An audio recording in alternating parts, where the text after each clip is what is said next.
Assalamualaikum warahmatullahi wabarakatuh. Apa kabar sobat-sobat semuanya? Oke, kita lanjutkan saja ceritanya sambil jalan-jalan. Bab 171 Konfrontasi di pintu. Penjaga keamanan dengan senang hati menelepon Direktur Cheng. Selama panggilan telepon, Direktur Cheng mendengar bahwa paman mudanya telah tiba, dan dia langsung menjadi marah. Itu sudah diturunkan dari generasi ke generasi di keluarga saya. Tapi kapan seorang paman muncul, dan dia juga seorang paman kecil, yang membuatnya datang dengan sangat cepat. Namun, dia tidak datang untuk menyambutnya, dia datang untuk menyelesaikan masalah. Tepatnya, dia datang untuk membunuh orang ini. Di pabrik produksi grup Kili, si Kegang adalah yang pertama, jadi tidak ada yang berani mengatakan yang kedua. Karena seseorang berani menindasnya hari ini, hanya ada satu kata. Temukan dan hancurkan dia. Dali, kamu menjadi semakin pecundang sekarang. Di mana orang itu? Suara Direktur Cheng Xiong sudah terdengar sebelum dia tiba. Penjaga keamanan Li, yang awalnya ingin menyanjungnya, menyusut ketakutan ketika mendengar Direktur Cheng marah. Beralih untuk melihat Henry, apakah dia telah menipunya? Kemarahannya mulai meningkat secara bertahap, dan wajahnya dipenuhi amarah. Ketika Henry mendengar hinaan itu, dia melihat ke arah Direktur Cheng, yang sedang berjalan mendekat.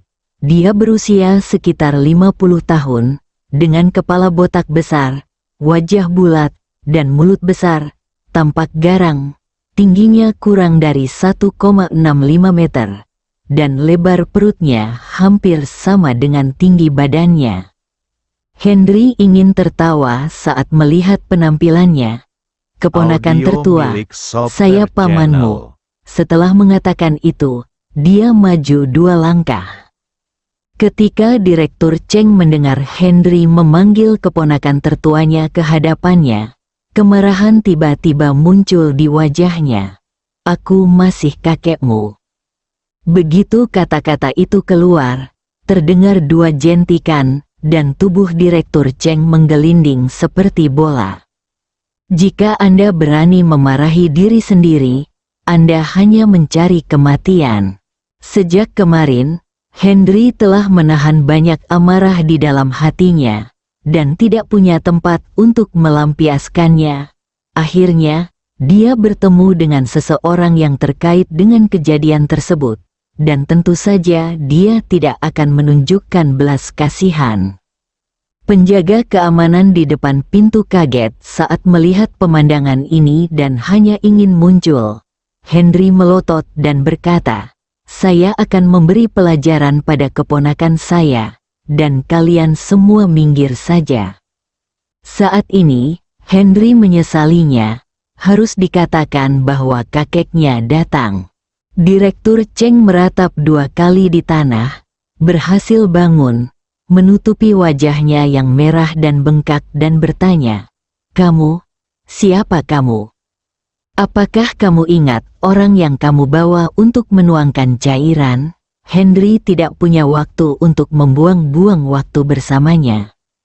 Ketika Direktur Cheng mendengar ini, tubuhnya gemetar ketakutan, dan kemudian matanya mulai mengecil. Dengan tatapan tegas di matanya, dia menatap penjaga keamanan dan berkata, "Cepat, pergi dan kumpulkan semua penjaga keamanan." Setelah mengatakan itu, dia ingin segera memberitahu manajer si Kegang. "Apa maksudmu dengan menuangkan cairan?" Lenny bertanya dengan bingung. "Cium aku dan aku akan memberitahumu." Henry tidak pernah lelah memanfaatkan Lenny. "Aku benci itu. Aku ingin kamu cukup menciumku saat aku kembali," kata Lenny dengan suara rendah. "Kamu akan segera tahu, dan aku harus mengandalkanmu untuk memamerkan kekuatanmu." Henry tidak memberitahu Lenny alasannya. Lenny baru saja hendak mencubit Henry dengan marah ketika dia tiba-tiba melihat Direktur Cheng menemani Si Kegang dan mengikuti sekelompok penjaga keamanan keluar. Si Kegang baru saja berjalan mendekat. Leni tidak bisa melihat dengan jelas dengan topinya. Bentuk tubuh Henry tampak familiar, tetapi penampilannya setelah riasan sangat asing. Katakan padaku, apakah kamu menginginkan uang atau kematian? Melihat Si Kegang baru saja keluar, Henry berhenti khawatir. Jika dia tidak dapat melarikan diri, masalahnya dapat diketahui, dan dia percaya bahwa dia masih hanyalah seekor udang. Siapa kamu? Direktur pabrik Si Kegang. Ups, kenapa kamu bau sekali saat datang ke sini? Ternyata itu kumbang kotoran. Perusahaanmu menggunakan kumbang kotoran sebagai direktur pabriknya. Pantas saja obat-obatan yang diproduksinya hampir membunuh orang. Henry tampak sangat menghina. Si Kegang tidak pernah menyangka ada orang yang akan berbicara kepadanya dengan nada seperti itu, menghinanya di depan umum, dan mengolok-olok dirinya sendiri dengan homofoni namanya. Nak, kamu bisa melakukannya, tapi kamu berani bicara omong kosong, sepertinya kamu mencari kematian hari ini. Henry juga tertawa setelah mendengar ini. Sial kumbang, kuncinya adalah kamu tidak dapat memenuhi persyaratanku. Permintaan apa? Beri aku 1 miliar lalu pergi ke kantor polisi untuk menyerahkan diri, kata Henry sambil tersenyum. Direktur Cheng tidak tahan lagi dan mengumpat dengan keras. Dasar bocah liar yang mencari kematian. Menurutmu apakah kakek punya waktu untuk bercanda denganmu? Wajah Si Kegang menjadi gelap. Lalu dia mencibir, Nak, demi masa mudamu, aku ingatkan kamu untuk tidak minum sebagai hukuman jika kamu tidak bersulang. Penjaga keamanan di belakangnya segera mengambil tindakan.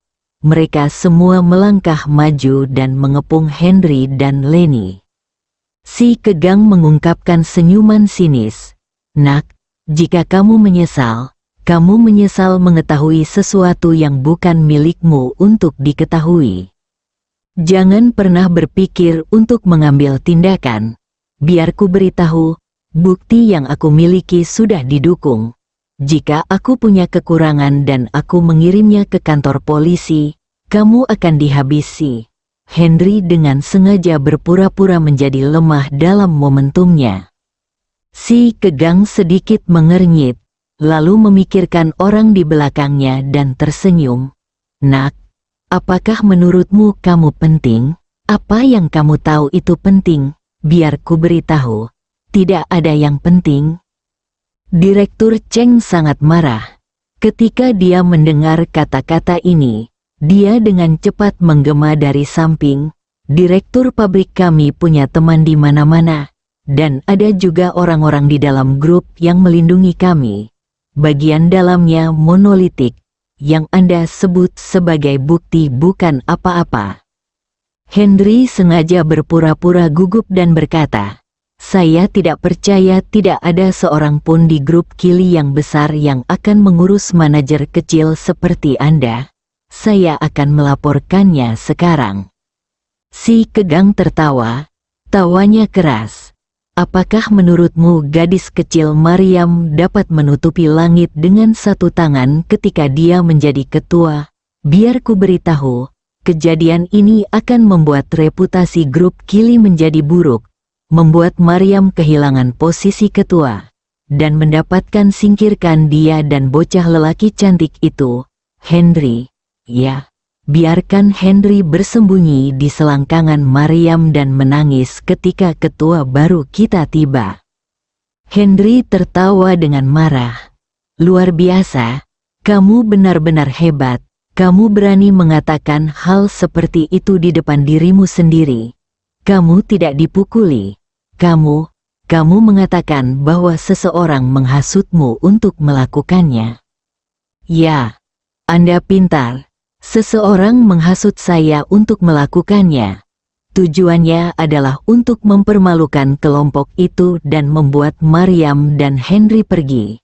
Adapun apa yang Anda katakan tentang melaporkan dan memanggil polisi, simpan saja khawatir. Tidak. Apa yang akan terjadi? Si Kegang berkata di akhir dengan senyum arogan di wajahnya. Ketika Henry mendengar ini, dia merentangkan tangannya dan mengungkapkan ketidakberdayaannya. Si Kegang tersenyum lebih bangga. Lenny berdiri di samping, memegang tangan Henry dan meletakkannya ketika si Kegang selesai berbicara. Saat ini, tubuhnya gemetar karena amarah, dan hatinya dipenuhi amarah. Dia berteriak untuk terakhir kalinya. Si Kegang, apakah kamu akan memberontak? Bab 172. Pemberontakan. Si Kegang memandang Lenny yang memakai topi dan tidak bisa melihat penampilannya dengan jelas. Siapa kamu? Suaranya agak familiar.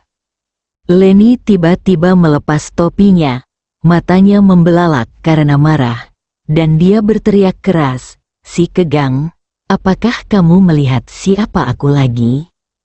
Direktur Cheng tidak mengenal Lenny. Ketika dia melihat wajah cantik Lenny di balik pinggiran topinya, dia merasakan jantung kecilnya berdebar kencang. Senyuman menyipit muncul di sudut mulutnya. Direktur, ini masalah besar. Cantik, bagaimana kalau kita bermain? Sebelum Direktur Cheng selesai berbicara, dia melihat ekspresi Si Kegang berubah. Dengan ekspresi tidak percaya di wajahnya, dia memandang Lenny dan berkata, Len, manajer Lenny, kenapa kamu? Jika saya tidak datang, bagaimana saya bisa mengetahui bahwa Anda memanipulasi produksi narkoba? Teriak Lenny dengan marah. Direktur Cheng masih tenggelam dalam nafsu saat ini dan bertanya dengan suara rendah, Direktur, gadis-gadis ini adalah... Si Kegang mengangkat tangannya dan menamparkan Direktur Cheng, dan berteriak dengan keras, tutup mulutmu yang bau, ini Lenny, manajer umum perusahaan. Pikiran Si Kegang sangat kompleks sekarang. Dia seperti Henry, dia tidak takut dan berpikir itu mudah untuk ditangani. Namun menghadapi Lenny, dia takut, bukan karena posisinya, tapi karena latar belakangnya. Dia adalah permata di mata keluarga Len. 4 keluarga besar di kota Bandung, keluarga dan keluarga Sen. Jika dia memiliki 3 kekuatan dan 2 kelemahan, saya kira keluarga Leng akan dapat mengetahui apakah mereka menggali lebih dalam. Apa? Direktur Cheng tampak terkejut, dan hatinya juga merasa ngeri. Sebagai anjing di samping Si Kegang setiap hari, dia secara alami mengetahui beberapa hal tentang kota Bandung. Memikirkan kata-kata kotor di mulutnya barusan, tubuhnya gemetar seperti sekam. Len, manajer Lenny, aku hanya... Lenny mengabaikan Direktur Cheng sama sekali dan berteriak pada Si Kegang, Si Kegang, saya tahu semua yang kamu lakukan. Pergi ke grup untuk menjelaskan prosesnya kepada saya segera dan serahkan ke kantor polisi. Ketika Si Ke mendengar keputusan Lenny, wajahnya menjadi tidak yakin. Dia hampir tidak bisa menahan amarah di dalam hatinya dan berkata, Manajer Lenny, Anda mungkin salah memahami masalah ini. Saya sebenarnya tidak melakukan apa-apa. Saya hanya bercanda. Lenny melihat bahwa sampai saat ini, Si Kegang telah menyangkalnya dan mulai berdalih.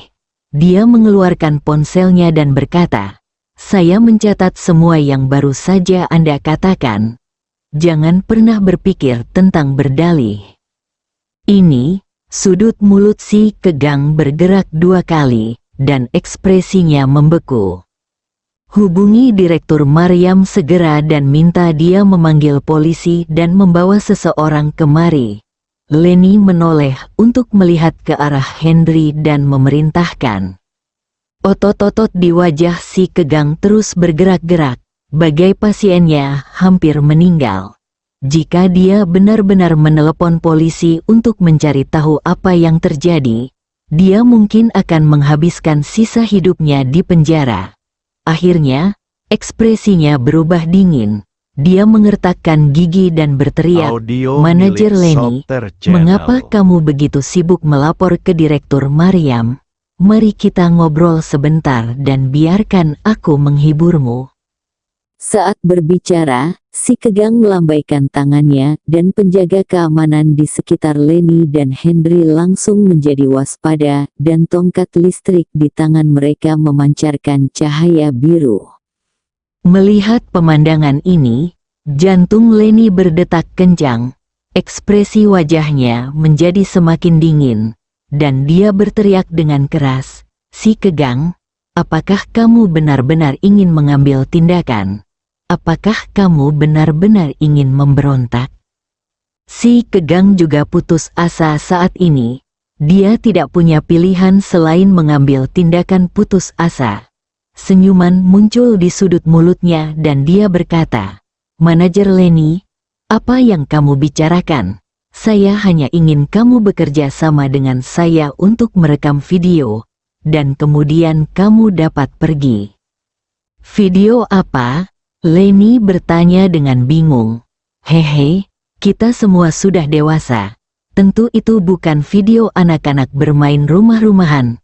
Tentu saja, jika kamu bekerja sama dengan baik, itu antara aku dan kamu. Jika kamu tidak bekerja sama, itu dengan semua orang di sekitarmu." Si Kegang telah melepaskan semua penyamarannya saat ini. Bajingan, Leni sudah mengerti maksudnya. Dia benar-benar marah ketika memikirkan tentang konfrontasi jujur dengan Henry tadi malam. Penjaga keamanan di sekitarnya tertawa gembira ketika mendengar kalimat ini. Ini tidak mau bekerja sama. Memikirkan hal ini, semua orang semakin bersemangat untuk mencoba, dan mata mereka tertuju pada Henry. Selama pria ini dirobohkan, wanita ini tidak akan berarti apa-apa. Oh, tidak, itu hanya mainan di bawah selangkangan mereka. Si Kegang, apakah ini keputusan akhirmu? Meskipun Leni membenci si Kegang, sebagai manajer umum grup, dia tidak ingin ada konflik di sini, yang akan berdampak buruk. "Manajer Leni, ini bukan keputusan saya sendiri. Ini adalah keputusan semua penjaga keamanan di pabrik kami. Jika Anda tidak percaya, Anda bisa bertanya kepada mereka." Si Kegang selesai berbicara dan melihat ke semua penjaga keamanan bersama senyuman. Ya, para penjaga keamanan berteriak serempak. Direktur Cheng bahkan menggemakan ancaman. "Manajer Leni, kamu cantik sekali. Jika kamu hamil, kamu akan mendapat masalah jika kamu tidak tahu anak siapa itu." Kamu, Leni memiliki temperamen yang dingin dan kejam terhadap orang lain. Namun sebagai seorang wanita, dia sangat marah hingga gemetar karena marah ketika diancam seperti ini. Si Kegang melihat tubuh Leni gemetar dan merasa lebih percaya diri. Dia melambai kepada penjaga keamanan di sekitarnya dan berkata sambil tersenyum liar, "Manajer Leni, maafkan saya." Si Kegang, "Jika kamu berani menyentuhku, aku pasti akan membuatmu menyesal," teriak Leni dengan marah. Namun, begitu suaranya turun, satpam sudah siap mengambil tindakan. Si Kegang mendengus dingin dan berkata, "Manajer Leni, bukankah biasanya kamu kedinginan? Hari ini saya ingin melihat apakah kamu kedinginan di tempat tidur dan apakah kamu dapat menggonggong. Lakukan." Penjaga keamanan telah menunggu dengan tidak sabar untuk hukuman ini. Sekelompok tongkat listrik menghantam Henry secara bersamaan. Henry, yang berdiri di sana dengan pandangan kosong, seolah ketakutan, tiba-tiba berteriak keras. Petugas keamanan memegang tongkat listrik dan merasakan suara gemuruh di telinganya.